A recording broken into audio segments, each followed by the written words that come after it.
26শে জানুয়ারি প্রজাতন্ত্র দিবস উপলক্ষে ইসলামপুর হাই স্কুল ময়দানে অনুষ্ঠিত হলো মহড়া। প্রত্যেক বছর অনুষ্ঠিত হয় কুচকাওয়াজ ও সাংস্কৃতিক অনুষ্ঠান। তবে এবছরে কুচকাওয়াজে অংশগ্রহণ করবেন ইসলামপুর পুলিশ জেলার মহিলা পুলিশ বাহিনীর একটি বিশেষ আর্ম ফোর্স অংশগ্রহণ করবেন। এই কুচকাওয়াজের অভিবাদন গ্রহণ করবেন মহকুমা শাসক অঙ্কিতা আগরওয়াল। সকাল 9টায় পতাকা উত্তোলন করবেন মহকুমা শাসক। সম্মিলিত বাহিনীর পক্ষ থেকে কুচকাওয়াজ অনুষ্ঠিত হবে।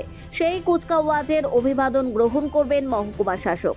উপস্থিত থাকবেন উপ আরক্ষাধ্যক্ষ ইসলামপুর পুলিশ জেলার ডিএসপি হেডকোয়ার্টার। মহড়া চলছে, আজ মহড়া শেষ। কটা টিম অংশগ্রহণ করছে এবং কি কি যদি একটু বিষয়টা বলেন। আমাদের 26 জানুয়ারির আজকে ফাইনাল রিহার্সাল ছিল। প্যারেডে আমাদের 9টা টিম থাকছে, আর এমনি কালচারাল প্রোগ্রাম 5টা টিম, তাছাড়া একটা জিমন্যাস্টিকের টিম থাকবে, একটা ক্যারাটে টিম থাকবে। ভালো অনুষ্ঠান প্রত্যেকবারে যেরকম সুন্দরভাবে সবাই আসেন মাঠে, প্রত্যেককে আপনাদের মাধ্যমে আমন্ত্রণ জানাচ্ছি। আসবেন 26 তারিখ সকাল ঠিক 9টায় পতাকা উত্তোলন, তারপরে সমগ্র অনুষ্ঠানটি রয়েছে।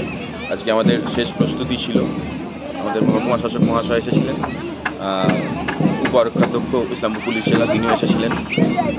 আমাদের হয়ে গেল ফাইনাল রিহার্সাল। এরপরে সবাই নিজের মতো করে রিহার্সাল করবে এবং আশা করি একটা সুন্দর অনুষ্ঠান আপনাদের উপহার দিতে পারবো। আর তাছাড়া এবারে যেটা বিশেষ একটা থাকছে সেটা হচ্ছে যে এবার আমাদের পুলিশ কন্টিনজেন্ট যেটি প্রতিবারই থাকে, আর্ম পুলিশের একটি কন্টিনজেন্ট থাকে, তো সেটি এবারে লেডি কনস্টেবলদের কন্টিনজেন্ট এবার থাকছে। এটি একটি নতুন বিষয় এবার হচ্ছে। কত সুন্দর লাগে যদি একটু বলেন।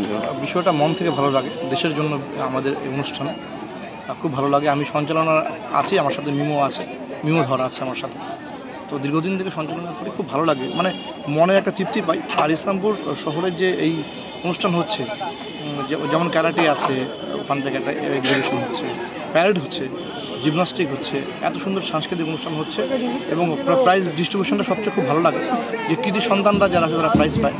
সব কিছু মিলিয়ে ইসলামপুর যে অনুষ্ঠান সত্যি আমাদের গর্বের ভালো। আর আমি নিজেও ব্যক্তিগতভাবে এখানে অ্যাঙ্কারিংয়ে থাকতে খুব খুশি, খুব ভালো লাগে। সবাই মিলে আসলে ইসলামপুরের নামটা ঐতিহ্যকে আর খুব সুমহান জায়গায় নিয়ে যায়। বলছি এত মহিলা বাহিনীও থাকছে আর্ম ফোর্সের, কি বলবেন? ভালো আমাদের তো মহিলাদের তো আমাদের নারী শক্তি সেখানে আর্ম ফোর্স এখানে থাকছে, খুব ভালো। আমি যেটুকু রিহার্সাল দেখলাম খুব সুন্দর হচ্ছে, আর ফাইনালের দিন খুব ভালো হবে। সবাই আসুন, সবাই মিলে আসুন, আমি ইসলামপুর শহরে এবং আমাদের ভারতবর্ষের ঐতিহ্যকে আমাদের হৃদয়ে গেঁথে আরও সুমহান জায়গায় নিয়ে যাই। ইসলামপুর থেকে দেবব্রত চক্রবর্তী রিপোর্ট, কুলিক নিউজ।